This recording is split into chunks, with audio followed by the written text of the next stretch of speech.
নমস্কাৰ বন্ধু বান্ধৱীসকল, মই নতুন ভিডিঅ' এটি লৈ আপোনালোকৰ সন্মুখলৈ আগবাঢ়িছোঁ। আজি নতুন ভিডিঅ'টোনো কি তাকে দেখাবলৈ এতিয়া মই প্ৰয়াস কৰিছোঁ। আমাৰ ঘৰত আছে আৰু এনেকুৱা এটা কাৰ্টুনত এটা বস্তু লগাই থৈছোঁ। সেই বস্তুটো কি আপোনালোকে চাওকচোন। এইজোপা কি গছ বাৰু আপোনালোকে চিনি পাইছেনে বা ধৰিব পাৰিছেনে? ইমান ধুনীয়াকৈ গুম গুমাই আছে এই পাতবিলাক। কি গছ বাৰু আপোনালোকে জানেনে? মই এজনে কৈছিলে নামটো হৈছে এই চাওকচোন, ইমান ধুনীয়াকৈ গুম গুমাই আছে। এয়া মালয়েছিয়া লাই বুলি কয়, লাই শাক এইজোপা মালয়েছিয়া লাই বুলি কয়। খাবলৈ বৰ ধুনীয়া।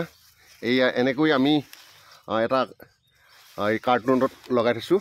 এয়া চাওকচোন, কিমান ধুনীয়াকৈ গুম গুমাই আছে এই লাইজোপা।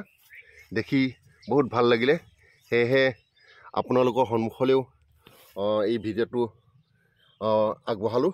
আপোনালোকেও নিশ্চয় চাই ভাল পাব।